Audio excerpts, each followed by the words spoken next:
What's up, guys? It's John at National Sports Entertainment, and I wanted to go into tonight's 4 NBA games.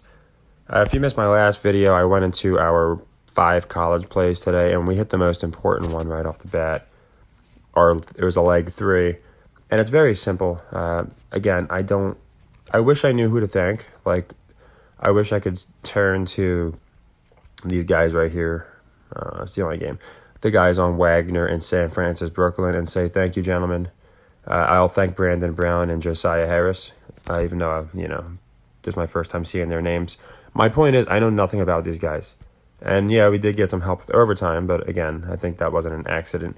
Here, this is what I've been trying to show people. So you can see San Fran at 22% on the over. And what I liked even more about it is Wagner is 26%.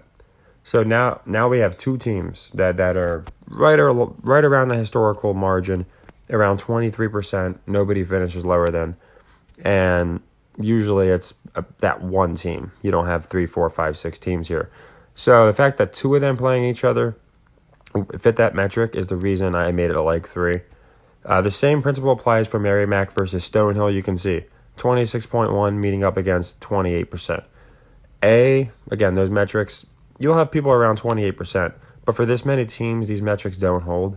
And B, people are going to see how much these teams go under, and they're going to pick the under thinking it's real. So that's why I like the over. That one I made a leg 2, but you can watch that whole video. I just want to show people because I know people really like watching stuff like this, the trades and the big games and all that, the playoffs.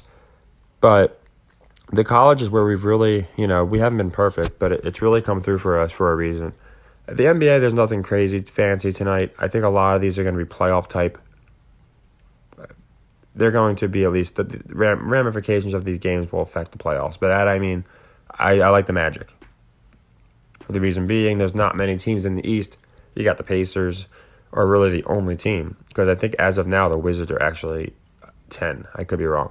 But my point is you don't have 3, 4 teams competing in the East. You really just got the Raptors and you got the Pacers.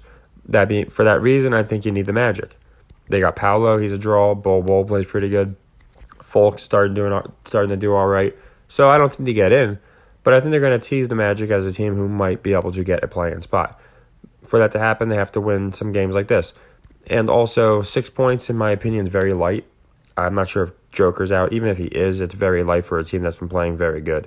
And like I said, these injury reports there's such phony injury reports, in my opinion. It is interesting they got Pat Bev now. I went over him in my last video, and basically what I believe he's doing. He's basically the trade guy. I think, people just know the name, so when you add Pat Bev to a trade, it explains away some bullshit because it's Pat Bev, even though he's really known for being more of a talker than anything else. But yeah, so they got Pat Bev too now, so I think it makes sense that they can get the upset here. But again, I'm also taking them because we have 6 points to work with in case they don't win. So obviously they're not going to have Pat tonight, but they'll have, like I said, Paolo going. They'll have their team, Wendell Carter, and I think they want to make them look strong, like a team that could possibly be a play-in team. And I just can't imagine they're going to have the play-in basically be decided, which it essentially will be if it's another 3, 4 games and the Magic are staying behind the Pacers and the other teams.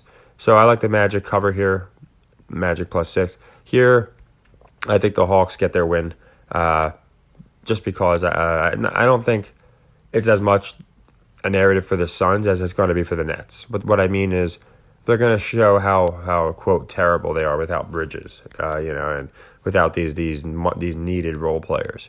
Even though Crowder has been playing, Cam Johnson's been hurt. And yes, Bridges is a great role player, but I think they're going to show that, this guy, the Nets really got a great future star in him because they have to explain this away. They're getting roasted. And again, the Nets owners don't care if they get roasted, but when you got people literally saying this wouldn't even work in 2K, then the NBA might start saying, all right, let's try and make this explainable. So I think the Hawks do very good against the Suns, who won't have Bridges, who won't have all those role players. And I believe they don't have Booker right now. So to me, it makes sense the Hawks just beat them pretty bad this game. And then the Suns will probably go on a later season run along with the Warriors. So I like the Hawks cover. Bulls, Nets, it's kind of the same story.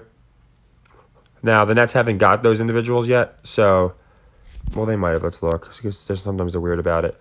Yeah, so Bridges is going to be the main guy, honestly. Cam, too. But I think they still want to show the Nets are not a bad team.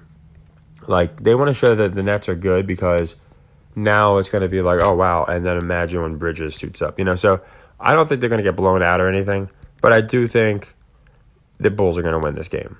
I think the Bulls will win this game.